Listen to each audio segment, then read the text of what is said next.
Oh, I'm sorry. Are we on? Can we petition that? Can we petition that to be your new theme music for this show?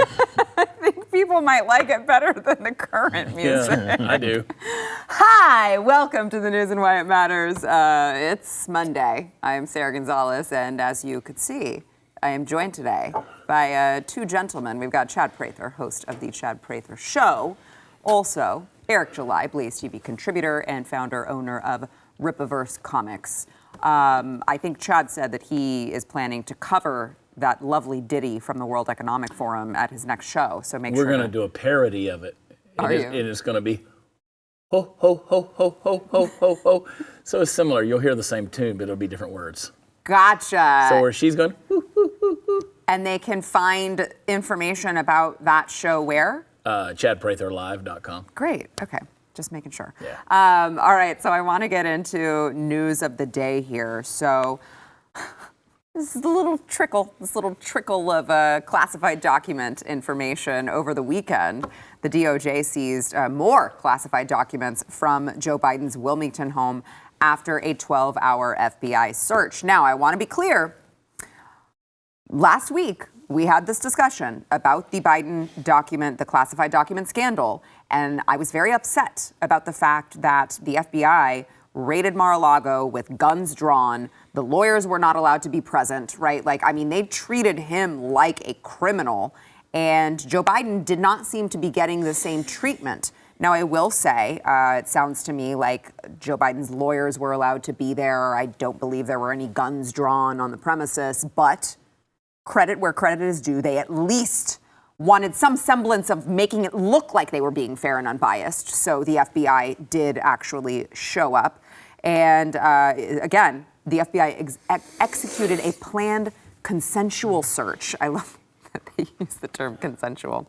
A planned consensual search of the president's residence in Wilmington, Delaware, according to a spokesperson for the United States Northern District of Illinois. Now, the search, as I said, it was like a 12-hour long search. And it's been fascinating because even after this, we listened to Joe Biden's spokesperson, Ian Sams, who is still like, we actually don't know. There could still be remaining documents out there. We're not quite sure if there are additional. But we can't really give that information because what we're talking about is, of course, classified top secret documents, which shouldn't be available to Joe Biden and Hunter Biden, the crackhead, and who else knows who went into the garage and the living room and anywhere else that they were being kept. Watch. Can you give us a sense of how many classified documents we are now talking about total across all three locations? Sure, it's a good question. And actually the answer to it is a little bit complicated because of this point that I'm making about the integrity of an ongoing Justice Department investigation. The Justice Department is going to be looking at all sorts of questions like that throughout their investigation. We want to be very, very careful to be respectful of the integrity of that investigation, to not speak too much about the underlying contents and materials. Because they are top secret and we shouldn't be storing them next to Corvettes that crackheads take out for a spin? Is that what I'm gathering from this brilliant spokesperson here? I just can't get over the amount of beta that's in that guy. Also, what is special assistant to President Biden? He's a special assistant. These little what does that entail? turtle-headed soy boys with their little long answers that tell us absolutely nothing are fascinating to me. Do you love when they say "good question"? You're like, that's a good question, which is politispeak for I'm not going to answer it. Yeah, or I need time to come up with a better answer than the one I have in my head, so I'm going to compliment you on the question that you just asked me while I think of what to say next. These guys are such BS artists. They really are. It doesn't matter how many documents. If you or I somehow found our way to have any classified document, a single one, we'd be in federal prison for the rest of our lives. Period. End of story. And the National Archives, they've been missing these things for 5 years? And they said, when the whole Trump Mar-a-Lago raid went down, they said, we're not missing anything. Right. So we know what's where. Yeah. We're not missing anything. Well, apparently you're missing a whole bunch of stuff. Like a whole Britannica. Wasn't it? Who was it on the Democrat? A Democrat lawmaker who was like, "Well, this could have been planted. Yeah. Remember? Yeah, and I think it was planted by the Democrats because his accusation was it was the Republicans. Right. No, they're rolling on Joe bad. Yeah. Well, to the extent that over the weekend, news also surfaced that Ron Klain, his chief of staff, and he's gone. And he had been working with Joe Biden. I mean, off and on, but I mean, decades that he had been working with Joe Biden. You talk about the amount of soy. That's a picture of strength right there. Look, how many late night hamburgers is that right there walking across the lawn of the White House? With the mask by himself, of course. But apparently the report says that he is ready to move on now. It's just interesting timing with all of the classified documents, being uncovered, with White House senior advisor Anita Dunn that the White House apparently kind of threw under the bus. For all of these, she wanted a trickle, keep the public information flow to a trickle regarding this classified document scandal. She obviously reported to Ron Klain, and interestingly enough, Ron Klain is now leaving the Biden administration. Curious the timing of it all, Eric. Yeah, I mean, well, let's first start off with how this whole ordeal went down. It wasn't like it was a raid like they dealt with the previous president in Mar-a-Lago. This was more of what the term they use, consensual, like it was a planned consensual, which basically means, okay, we're going to give you some time to clear out whatever you need to clear out and figure it out. And then we'll come and we'll do our thing. And basically they just let them in the front door and they, I don't know if it's optics. I don't know if they're just going through the motions, but that's essentially what this is. So it's planned, coordinated in some kind of way. I don't know what's going to happen. I don't know if it's one of those things where the Democrats are really turning on him and they're using this kind of as a way to, look at us. We're demonizing him because definitely when we go into the next sort of presidential election, is this going to be their guy, or is he so far gone, certainly in his mental capacity, that they want to get this guy up out of there? So, we've certainly seen this before where, you saw with Cuomo, you saw with, the other Cuomo, where they are giddy about supporting these people for a very long time. They cover for them, especially the media. And then you start to say, I was watching him, not voluntarily watching MSNBC, but there was a clip. Thank you for clarifying. I had to clarify that. There was a clip where there was some guy that was essentially grilling this whole situation like he wasn't supposed to be. I was like, oh, that's unusual. Let me just say that, unusual. So it feels like, and maybe I'm just, it's just me, but it feels like there is some sort of shift there, and maybe we will get like because if you remember what the Cuomo situation, it happened fast, man. It was like 1 week they were covering for this guy, and the next week they were throwing him under the bus. Yeah. So I don't know if it's going to be very similar to that situation. Yeah. Well, let's hear CNN actually kind of in the similar vein, Eric. They were asking Nancy Pelosi about what about the Biden documents? Let's compare this to Trump. And here's what Nancy Pelosi had to say. Watch. Here's what you had to say about Donald Trump and his problems this summer. Take a look.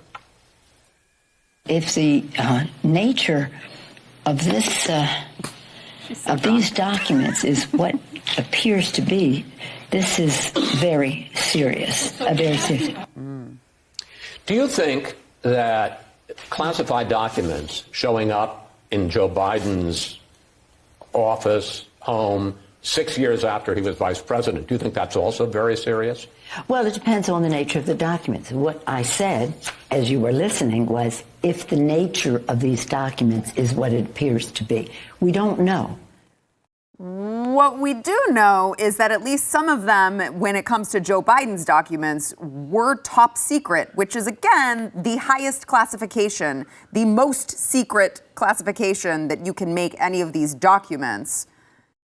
It's really hard to argue that this is anything except hypocritical. They're at a private residence. Right. And at a professional private office. They're outside of the SCIF. Why are you should be in a secure location if you're looking at these documents. I mean, what'd you do? Like, you know what? I'm gonna be at the summer home over the weekend. I'm just gonna toss these in the bag. Bring these in the briefcase. I'll read them on the toilet while I'm at home this weekend and see what's up, And Joe has no recollection of it. He has no recollection. He has no clue what's going on.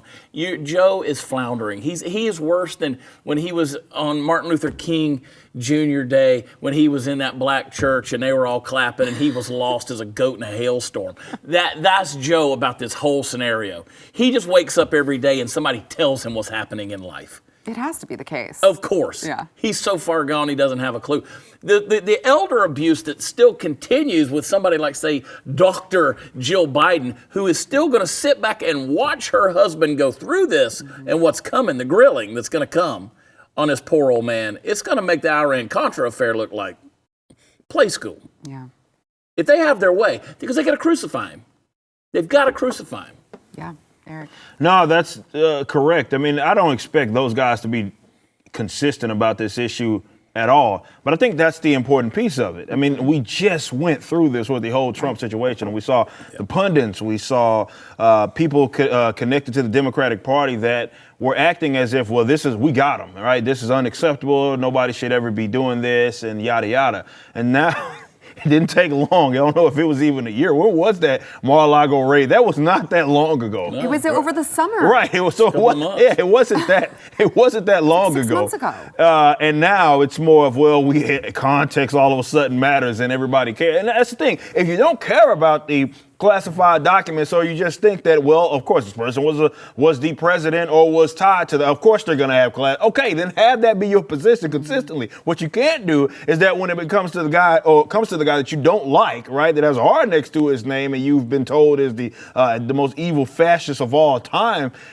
When it comes to that guy, if you're going to pull that card, you have to be logically consistent. But I don't expect that at all from Democrats, and nobody certainly should. And to that point, the guy that you saw the picture of when he went into Nancy Pelosi's office on January 6th, put his feet up on the desk, they just sentenced that guy to 10 years in prison. Mm-hmm. All right, what's the charge? He went in there and he put his feet up on Nancy Pelosi's desk. There's supposedly a laptop that's missing. Was it him? We don't know. But there's a laptop that's missing. That's one of the charges that are out there. 10 years in prison. 10 years in prison for going into congressional offices and putting your feet up on the desk and being photographed in that location where you shouldn't have been. 10 years in prison. Now, what I want, I don't care who it is. I don't care if it's Donald Trump, Joe Biden. I don't care who it is. If you broke the law, I want to see justice. Mm-hmm. Legitimate, not a political witch hunt, but if it happened, then let's hold them to the same measure of accountability that you're holding all of these other people accountable, and some of them, they hadn't even been charged for anything. Well, that's what's so frustrating is how do you break the cycle? Because, for all of the people who want to dramatize, and I agree, again, if you broke the law, if you were violent, if you went in there and were, again, violent against other people, destroyed property or whatever, I agree that you should be held accountable.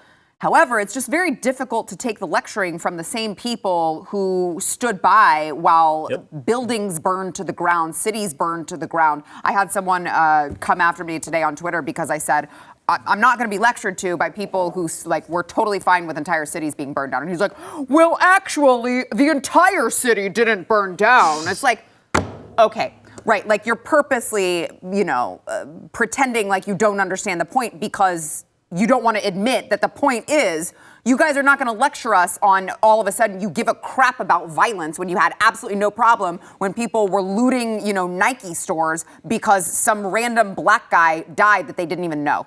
No, that's how it always goes down. And that's the difficult part about the politics, because it's like, okay, well, the other side, they look at it this way, and then it's like, okay, at what point do we stop that? It's the same argument with the reparations, stupid stuff. Mm-hmm. It's like, at what point do we stop and say, okay, this is wrong and this is right, and then we start acting accordingly, because we'll be going on forever if we keep going on with, well, that side did it this time and all that. And this is why principles actually matter. To your point with the private property thing, that was a spit in the face to me, every American. When you look at the fact that, well, people kicked their feet up on Nancy Pelosi's desk. I know they ran with a lie that people died during that whole situation, but the people that died more so died, like with the Brian, that was Brian Sicknick situation. That was a sham. Right. They made that whole entire point up. From what we know, as far as died in the midst of all that, was one person that was shot by the campus police. Yep. That's all that we know. So there were far more people. It was far more widespread.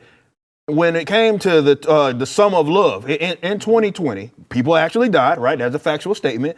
More property was damaged. That's a factual statement. It was more widespread. That was a factual statement. Yet they want to present him as it's worse. Right. Because it's all out. It's like, well, you can't do us like that. But if groups of people want to go screw you over as a regular person, right? Well, that's okay. And this is good. Going back to Chad's point, this is kind of what this whole ordeal is about. It's like you are the peasants. You abide by a completely different set of rules, standards. It's not going to be applicable to every single individual, and it's not going to be fair by any means. Yeah. And how do you have justice in a system per se that acts accordingly? And I know we got to go to break, but just to also point out, Eric, you've made this point on the program before. We're not excusing any sort of violence or any sort of destruction of property. However, at least the people who were at the Capitol took their grievances to the right place. Yes. I've made that point multiple times. Like, you're talking about people just burning down random people's businesses that they don't know. You're talking about them destroying people's livelihoods that had nothing to do with whatever the hell their grievance is about. At least these people had the wherewithal to go to the Capitol and, it sounds like the protest got out of hand. I would also like to see the 14,000 hours of footage that we haven't seen that for some reason the congressional committee didn't want to release and didn't want the public to see. I would like to see those, and I would like to reserve my full judgment before I see those. All right, speaking of all of this summer of love, are we going to have a redo of that? I don't know. We'll let you guys decide after the break. First, we want to thank our sponsor, Eden Pure. So, look, Eden Pure has this best-selling thunderstorm air purifier. It's really, really cool. It uses oxy technology that goes and it actually seeks out. It's these O3 molecules that seek out and destroy viruses, odors, mold, so much more. They've sold like over 265,000 of them. And I could tell why as soon as I got it and plugged it in, because I have litter boxes. We cook like broccoli and Brussels sprouts and all sorts of stuff in my house that it makes the whole house just smell like a giant fart. And it doesn't anymore, thanks to Eden Pure. So if you have like a smoker in the house, again, if you have cats, if you have dogs, if you have animals, which most of us do, this thing really, really saves the day. I joke that my son used to complain all the time whenever he would walk into the utility room where the litter box was, that he was like, oh my gosh, I can't go in here, it stinks. And now he doesn't care at all. He walks in there and I don't have to hear the complaining from my son. So it's worth it just based on that fact. Right now you can save $200 on an Eden Pure Thunderstorm 3-pack for whole home protection. You'll get 3 units for under $200.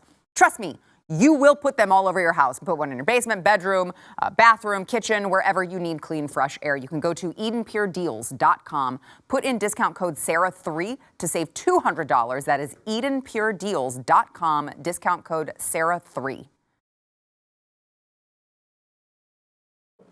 Explosive video shows a riot breaking out in Atlanta following a protest against a fatal police shooting at the future Atlanta Public Safety Training Center that has been nicknamed Cop City. So I want to be careful how I lay out what actually happened, the facts of the event. So Wednesday, police shot activist Manuel Esteban Terran. He was a 26-year-old who had staged a protest at this particular site, and he refused to comply with law enforcement. He actually shot at a Georgia State Patrol trooper, and law enforcement officers returned fire, striking him and killing him. So he shot them first, they returned fire, and now, well, the left's idea of a protest has broken out. I think all of us reasonable people would call this a riot. So I want to play for you the scene unfolding over the weekend in downtown Atlanta. And you will notice something very curious, and it feels a whole lot like deja vu when you are listening and watching this reporter report from this scene. Watch. Take a look over here. If you pan over, I want to show you. This is what they were handing out at the protest. So it was a largely peaceful protest where they just wanted what they're calling justice weird, I see to get in the background. So sorry. This guy is so flustered from the fire he can't even speak. They want justice. There's for a him. lot of smoke there because there's a car that's been set on fire. But again, you will hear from the media that this is a largely peaceful protests, because all of the largely peaceful protests I go to include cop cars set on fire in the background. He can't even pronounce the dude's name. Like, that's what I'm laughing at. The city's burning.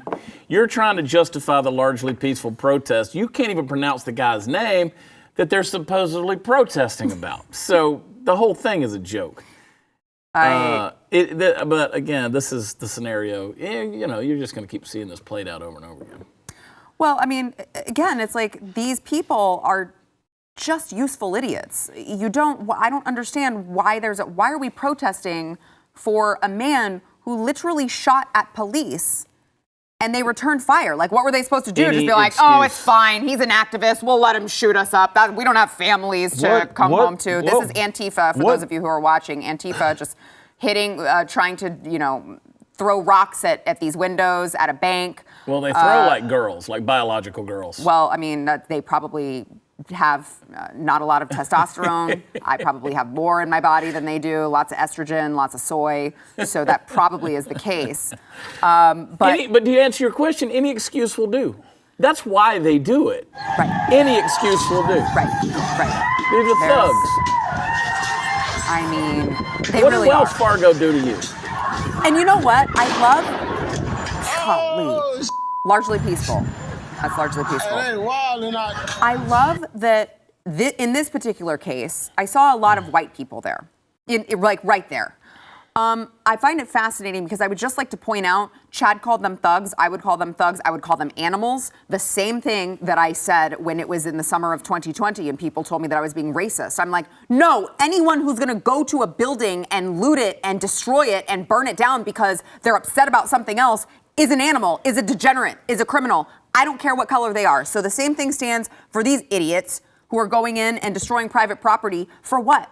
I would say because their feelings are hurt, but that's not the case. They don't care about this. What caused the actual conflict between this supposed guy, activist is what they call them, and I want to know, before I even give my position on this, I want to know that. But regardless, like, what if it wasn't Wells Fargo that shot the man? I don't actually understand what specifically is the issue here, or that car that's on fire. I don't know if the car had something to do with it or what that was. But to your point, these guys look for a reason. So really, it's important to know. I want to know the position of what happened there, but it's unimportant to them. I'm willing to bet if you ask these guys, what are you protesting?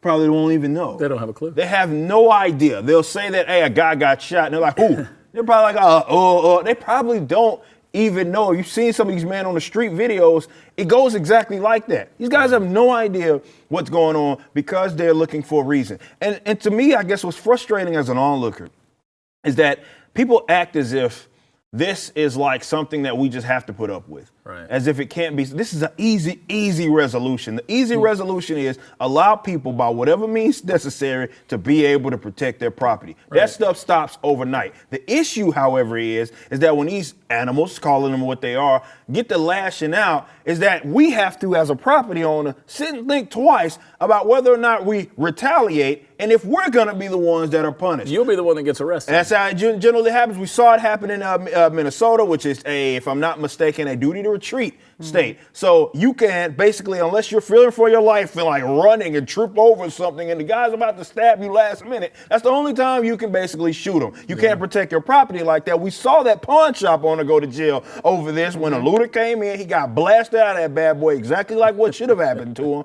And they arrested him for murder. It's like, what? Like, that's why this continues to go on. And you think about it, why would the state ever want to put the power back into the hands of the individual? Why would they want to do that? Of course they don't want to do that. They don't want individuals, because then we show that we don't actually need them. Definitely in a place like the South. Like when stuff like that goes down, if the law boys came out and said, look, man, y'all protect y'all's property in whatever way you see fit, I bet this issue gets resolved overnight. Immediately. So I agree with you. I want to cover another angle of this, but I do want to just to tell you from Reuters, Eric. Okay. So some activists, including this man who was shot and killed, were camping out in a park that was right next to this facility that is being built. So they were all camping out, and the police gave him verbal commands because they were clearing out the park. And they gave him verbal commands that he did not comply with, and then fired at them without warning. Shooting at them. Can't just go shooting at people like well, that's that. what I'm saying. What else are they supposed to do? It wasn't that he didn't comply with their verbal commands and they took out their guns and shot him. I mean, he fired at them first. Yeah.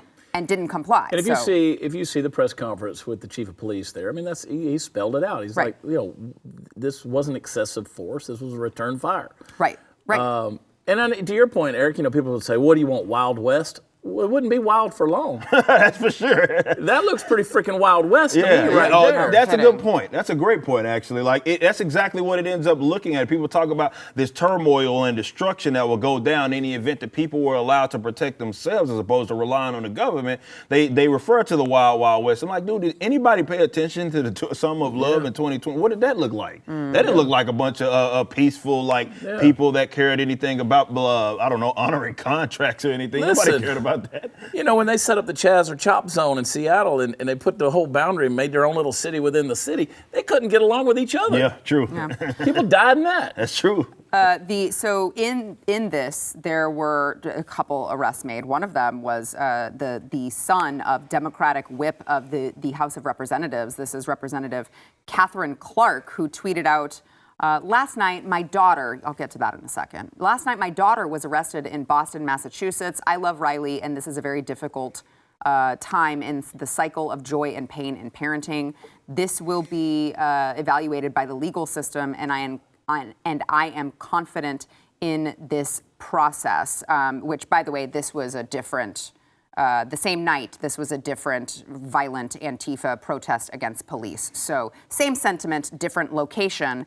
And it's just that it's a dude. But no, it's a trans woman now. Oh. Non-binary. Her non-binary son with a penis got arrested for being a member of Antifa, and this was he was charged with assault by means of a dangerous weapon, destruction or injury of personal property, and damage of property by graffiti and tagging. Again, the Democratic whip of the United States House of Representatives. These are the morals that were apparently instilled in her own son. Yes, I said son. All right, we got to. Did he use his penis? I don't really know the details of that story, nor do I want to. Nope. It may have been tucked. I don't know. We got to take a quick break. We'll be right back. They're always tucked. Do you want him to be milked? It's tucked. According to a new report on U.S. Customs and Border Protection data, the number of people on the country's terror watch list who have been arrested at the southern border has, completely soared under the Biden administration. So I just for reference here, let's go. Let's start from the bottom and work our way up. So fiscal year 2017, there were two arrests of people who were on the terror watch list here in this country. 2018, there were 6. 2019, there were 0. 2020, there were 3. These are all one-digit numbers, very low numbers. 2021, we jumped to 15. Okay, well, Joe Biden was in office, so it's jumping up a little bit. 2022, everyone realizes our borders are completely open. We jump up to 98. And fiscal year 2023, just so far, somehow 38 people have already been arrested who are on the terror watch list. I'd like to just point out that is more people than days we've even had in January. And again, I would like to just reiterate, these are only the people who are being caught. I would not say for one second, I know there are a lot of great people who work for Border Patrol. I also know that their hands are mostly tied in what they can and cannot do. A lot of great folks that work there. Gotta say, I don't really trust that they are so comprehensive and they are so, detailed and they're catching so many people. They're not letting anyone slip through the cracks, that somehow they're apprehending all of the people on the terror watch list that are coming through. Certainly that's not the case for all of the rest of the illegals pouring through our borders. So why would this be any different? So if they're only catching 38 so far this year, how many have slipped through the cracks that we have yet to find out about until there's another 9/11 situation? Yeah. Well, it's just a matter of time, right? I mean, it's a time bomb, and we're sitting on it. I mean, listen, you look at some of the places on the board. Look at El Paso, Texas. I mean, how long before El Paso, Texas, it's Mexico? I mean, it basically is at this point. Unless Joe Biden comes to visit and then they clean it up. They clean it up. I mean, and listen, El Paso historically is a beautiful town. It's a great part of Texas, a great piece of heritage. It's beautiful, beautiful people, beautiful culture. I mean, the whole thing. El Paso's had its own personality. You know, I've often joked when it comes to Texas, I've always said, look, we can make fun of each other's cities because it's like sister cities. Like Fort Worth and Dallas can go at each other.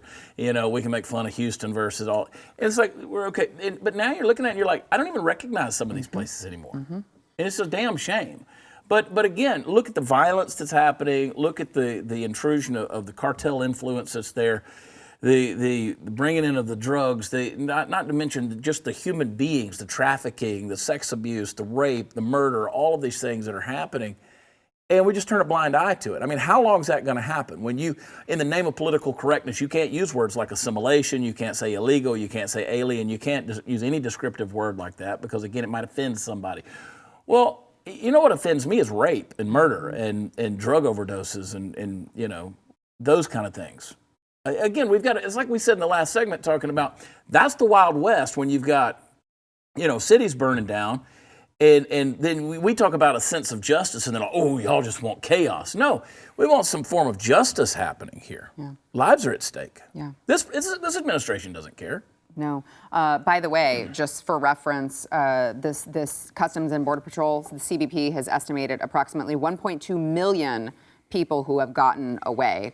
They call them gotaways, people who have not been apprehended just under the Biden administration. Obviously, the exact number is unknown. But I'm sure, Eric, in that 1.2 million gotaways, you know, those people who are breaking the law inherently just by coming through illegally, I'm sure they're all very, very good people. They're just here to start a better life.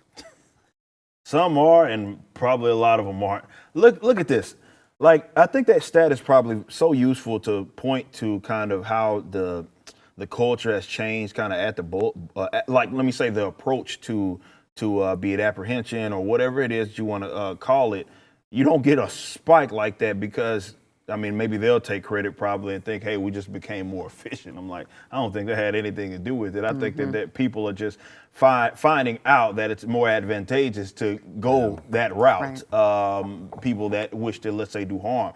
And this is, I think, another lesson in the importance of decentralization and why I really think that Texas should really start to really consider like weaning themselves off of like the federal government in any way, right? I think, like, seriously, because what happens is, and Abbott does this historically, where it's like we're waiting on they identify something that they believe to be a problem, and then it's like you're waiting on the federal government to do something about it because, well, within their, be it my constitution or whatever you want to call it, within their parameters, they have gifted themselves the authority to have to deal with something like that. Whereas to my argument has always been, like, if you had things that were far more decentralized, people would deal with those problems themselves, especially once they get you off of their back and not have to pay you money and not have to pay into whatever bullcrap that we have to pay you for to do nothing but pee the money away anyway. That's what the federal government has historically done. So to me, this is another lesson in that, where you identify these problems and then you look at yourself as like your hands are tied behind your back because you have to answer to another authority, or more importantly, like, this is a lesson of human action, right? It's a true economics. That's what it actually is, a lesson of human action and why individuals act in the way that they are. What incentive do you have to actually go resolve any problem that is more closer to like your locale if you're just waiting for someone else to do it? So once that is removed, it's the same argument with welfare statism. Once people think, well, that's removed, everybody's just going to sit around and be like, not become, like, there's going to be nobody that says, okay, well, now I'm not getting this guaranteed check. I should probably become more productive if I want to survive. Right? That's just human action.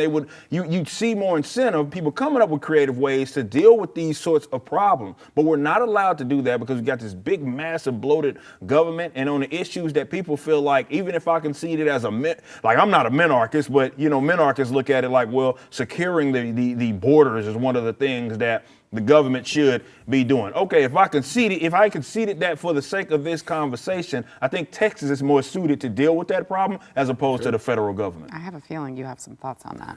Well, yeah. I mean, look, we're at a point now where it's wide open, and people say, well, this is a federal government issue. This is not a governor's issue. This is not. Then why have states? Then why even have states? Well, why did Greg Abbott declare an invasion? Right. What was the point? If he can't do anything, then why'd he say it? Because as soon as he got elected, I mean, everything Greg Abbott's done at the border has been a photo op. Everything. The wall panels going up. It's the same 3 panels going up on a piece of private property. And every time Tucker Carlson calls him out, that stuff gets trotted out there. So, you know, Alexander Hamilton, once the Constitution was ratified, he was all for getting rid of states and just have a big federal government anyway. He screwed up America in a big way because we bought into this idea that the federal government is God and it's the be-all, end-all. That's why people don't have a clue what happened when Roe v. Wade got overturned and the right got turned back over to the states. So why even have states? And if Greg Abbott, he can't do anything about it, the hell he can't. He's the 3rd most powerful person on the globe. There's God, there's the president, there's the governor of Texas. And you tell me he can't do something about it? He can do. Why do we have a state guard? Why do we have a Texas National Guard or Texas State Guard if we can't do something about it? Why even have that? Hopefully it turns into a National Guard. Right? Is it pageantry? Is it pageantry? So yeah, now more than ever, when you're being run by 2.5 million unelected bureaucrats in Washington, D.C., now more than ever, we need to declare Texas a real thing. We need to talk about pulling away, seceding. Yes. And you know what? That's a constitutional term. It's also in the like even your beloved Declaration of Independence. Calls for it. Yes, that's all. It's there. It's right there. It takes. Called for it. In fact, you are violating the founding documents if you don't discuss seceding from the federal government. You're violating our founding fathers' intentions if you don't discuss it. That's true. At all times.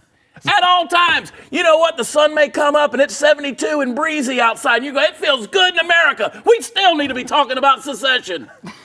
That's factual. I said I had a feeling he knew he had something to say about it. I was not wrong. People don't want to talk about it. They're like, oh, you're a traitorous. I praise God that whoever went to my Wikipedia page and edited it, and they said he ran on the platform of seceding from the United States. That's on my Wikipedia page. Thank you, my friend. What you meant for evil, God intended for good. All right, I want to take a quick break, and I do want to get back to the Declaration of Independence you guys mentioned. Let's talk about that after the break. We keep doing this. This is so hilarious.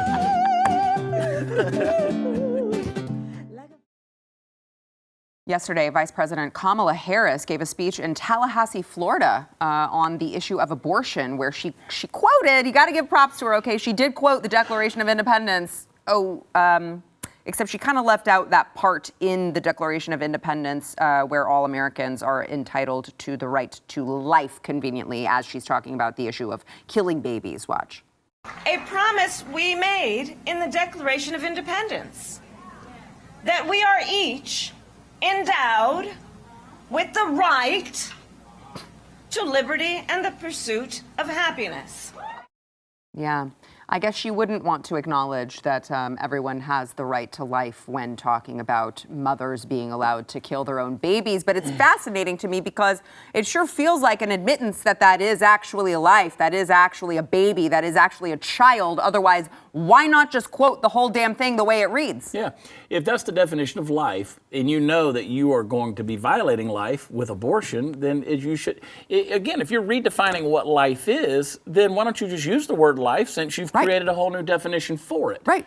But you know that philosophically you're violating it. And she's not smart enough to understand that, but whoever a speechwriter, first of all, it's not an omission.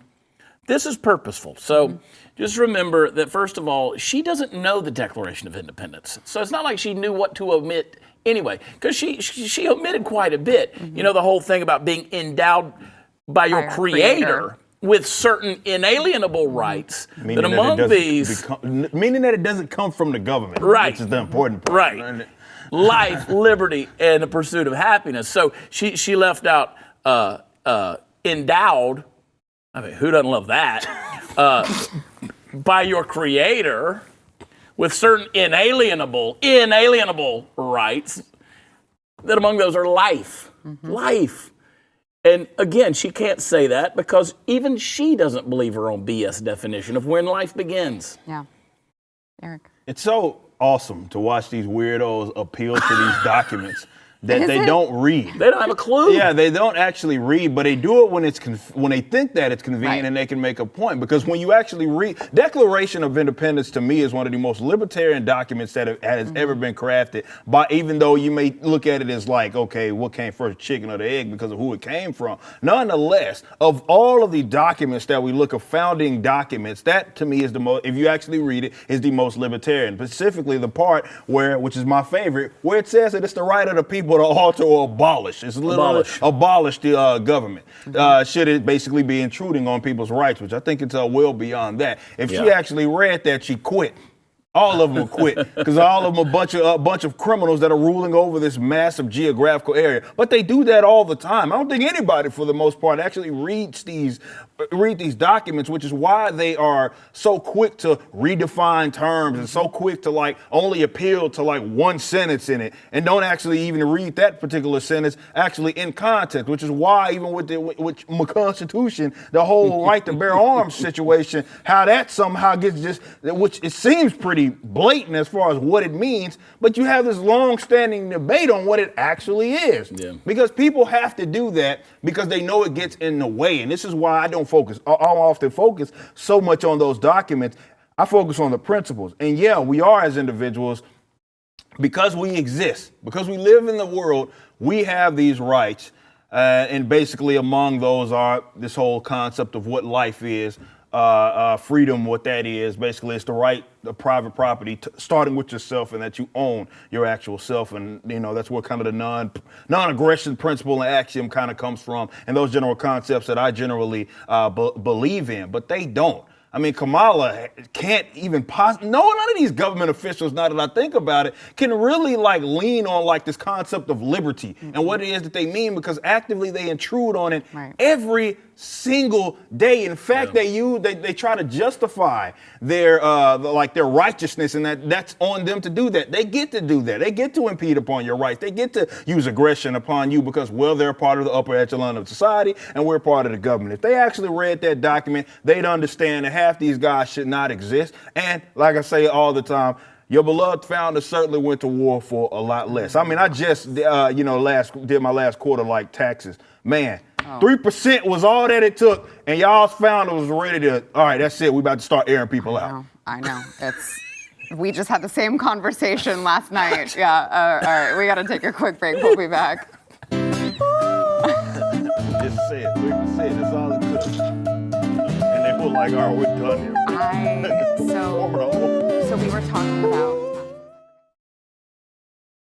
Representative Nancy Pelosi reportedly had priests perform an exorcism on her home after, of course, Paul, her husband, was attacked with a hammer by alleged intruder David DePape. And Pelosi told a columnist at the New York Times that it would be 3 or 4 more months before he's really back to normal. I just have a question. By the way, the reporters followed up, and the local parish over where she lives said, as far as I know, no exorcism or priest services were performed at her home. I would imagine she it's wouldn't because be it was out of there. right. That's She why. would never be able to set foot back in her that's what I'm home saying. if they performed the exorcism. And she was like, we can't have that. We'll just pretend that we had an exorcism. All right. What is the likelihood in the clip that we played of her earlier? She was definitely drunk in that clip, right? Oh yeah, hammered. She was totally drunk in that clip. I am convinced that she was drunk. We'll be interested to see how that trial goes, by the way, for David DePape. He's pleading not guilty. I don't know. I'd like to see that body cam footage. I submitted to San Francisco PD, and they refused to release it. I wonder why.